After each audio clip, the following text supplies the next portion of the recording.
Já estamos todos nominados. Quero dar o meu bom dia especial a cada um, a cada uma, aos senhores presentes, desde os praças aos coronéis, todas as instituições representadas aqui, mas em especial ao meu amigo e pessoa muito querida, Coronel Estevo, que comanda o nosso Corpo de Bombeiros de Minas Gerais, no qual saúdo a todos aqui. Coronel Estevo, que eu tenho a alegria de conhecer já há muitos anos, admirar o trabalho e ser um confidente. Coronel é um conselheiro nas várias situações que, como jornalista, eu pude trabalhar com a presença do Corpo de Bombeiros. E a minha admiração pela corporação, ela não é recente ou simplesmente porque estamos aqui. Eu tenho experiências na minha carreira em que aprendi muito com os bombeiros e as bombeiras, né? Eu quero citar aqui em especial, senadora Soraya e Carla Zambelli, nossa deputada, que está conosco aqui acompanhando.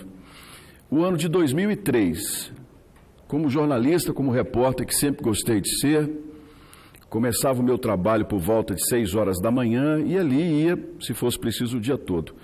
E logo que cheguei para o trabalho, recebi a informação de que nós tínhamos um desmoronamento com vítimas numa das áreas mais carentes de Belo Horizonte, na região oeste, a chamada Vila São Jorge, uma das vilas que compõem a região do Morro das Pedras.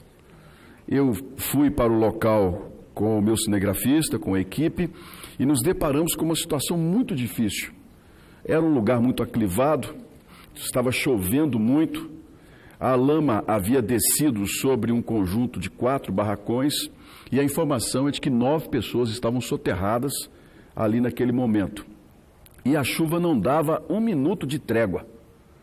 E no meio daquele local nós conseguimos acessar uma parte com segurança, o Corpo de Bombeiros permitiu, a equipe que estava lá no local, e eu fiquei acompanhando com uma vista muito privilegiada, senador Marcos Duval, que agora está conosco aqui, eu acompanhava o trabalho do Corpo de Bombeiros. Não havia possibilidade de máquinas, então o trabalho era feito com pás e picaretas. E num esforço grande, principalmente de risco de vida àqueles militares que estavam ali. Porque a qualquer momento o maciço de lama poderia descer novamente sobre nós, aquela quantidade de terra, e o trabalho era incessante. Aproximadamente umas 2 horas de escavações, e a retirada da lama era feita com baldes, porque não havia outra possibilidade, tirava na pá, colocava em balde, e pequenos carrinhos e voluntários. Apareceu o rosto de um menino, 8 anos, 9 anos de idade. Quando o rosto do menino apareceu, foi um grito que o menino estava vivo, a criança estava viva.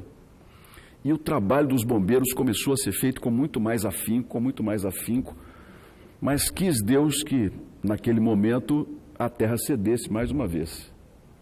Então, a lama do barranco, que foi mal cortado na ocupação irregular, desceu novamente com uma violência, uma rapidez. Todos tivemos que correr e recuar para que não fôssemos atingidos, e a lama encobriu o menino novamente na mesma proporção que estava antes. E eu lembro bem, Carla, senhores presentes, que os familiares gritavam, nós estávamos assustados, mas algo me chamou a atenção: a imediata ação dos bombeiros que estavam ali em retomar as escavações com mais força e com mais rapidez e com mais risco naquele momento. Infelizmente, a criança não resistiu, foi uma das 9 vítimas daquele dia, e no dia seguinte um velório coletivo que marcou Belo Horizonte para sempre. Dessa tragédia, nós conseguimos criar em Belo Horizonte, com muito trabalho, com muita crítica até à prefeitura na época, um grupo executivo de áreas de risco, que funciona até hoje de uma forma muito importante e que conseguiu prevenir, e de lá para cá Belo Horizonte não teve mais nenhuma morte nas áreas de ocupação.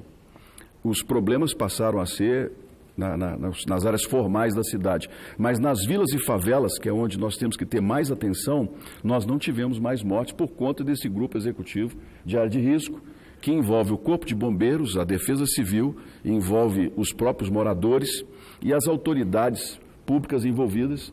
E o grupo hoje faz um trabalho, já foi premiado, inclusive, nós tivemos uma premiação internacional de reconhecimento pela relevância do trabalho. Esse exemplo que cito para os senhores foi um marco na minha vida em admirar o trabalho do Corpo de Bombeiros no salvamento das pessoas. E de lá para cá, tenho sido um defensor firme, sempre na evolução, na melhor formação, na defesa dos investimentos do Estado, para que o Corpo de Bombeiros possa receber o apoio necessário para salvar vidas e para que a condição de trabalho seja cada vez melhor. Nós evoluímos muito, mas há muito a ser feito. Infelizmente, como disse o eminente senador Antônio Anastasia, no Brasil se dá muito mais importância aos velórios do que à vida. Se nós aprendêssemos com as tragédias, muitos dos nossos brasileiros estariam vivos hoje. Não seriam vitimados nas estradas, não seriam vitimados em situações como a de Brumadinho. Nós não aprendemos com o que aconteceu em Mariana. 19 mortos. É como se essas pessoas não tivessem existido naquele ano de 2015. A legislação não foi mudada, o sistema de fiscalização e de regulação do setor não foi ampliado ou foi melhorado. Pelo contrário, nós tivemos, dentro apenas da visão econômica, do lucro acima das vidas, licenciamentos cada vez mais rápidos e um setor que se autorregulou. Como nós não aprendemos com a Mariana em 2015, nós permitimos que 310 pessoas morressem lá em Brumadinho. E hoje, se nós, senador Marcos Duval, senadora Soraya, se nós não trabalharmos com seriedade, e nós que fomos eleitos para legislar, para representar o povo brasileiro, não assumirmos um papel de seriedade com esse assunto, queira Deus que nunca aconteça, mas poderemos ter agora as mortes na casa dos milhares. Nós precisamos aprender com as tragédias. Nós brasileiros precisamos dar mais valor à vida do que aos velórios. Essa é uma necessidade de mudança. E vocês que atuam no Corpo de Bombeiros, que são cada vez mais qualificados, são pessoas que têm da sociedade brasileira um reconhecimento e uma gratidão muito grande. São fundamentais para que nós possamos usar a experiência de vocês, o conhecimento que vocês têm construído, para que a legislação se torne, antes de tudo, uma legislação preventiva para garantir a segurança e, naturalmente, o desenvolvimento das nossas comunidades. Eu penso que o tempo de um Brasil que apenas ataca, que combate ao fogo, acabou. Nós temos que trabalhar o que hoje o Corpo de Bombeiros faz muito bem, que é a prevenção. As equipes que visitam os prédios mais antigos, as equipes que orientam os síndicos e condôminos sobre a necessidade e a importância da prevenção, do treinamento das brigadas internas, esse trabalho tem que ser ampliado. Ele é muito mais barato e muito mais gratificante do que, infelizmente, depois, as cenas de uma tragédia, de um prédio em chamas e as famílias desesperadas. Eu repito, nós precisamos que o Brasil valorize mais a vida do que os velórios.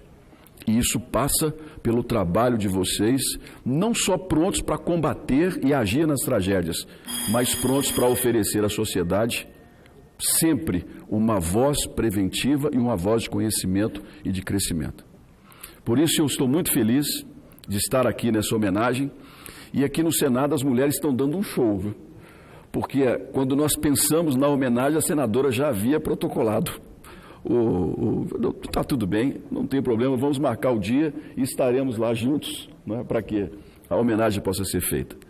Meu muito obrigado a todos, meus parabéns a cada um, a cada uma, e o meu desejo de que nós possamos, no exemplo de vocês, trabalhar nesse Senado para que a República Brasileira possa ser uma república de vida e não uma república que lamenta suas tragédias. Muito obrigado.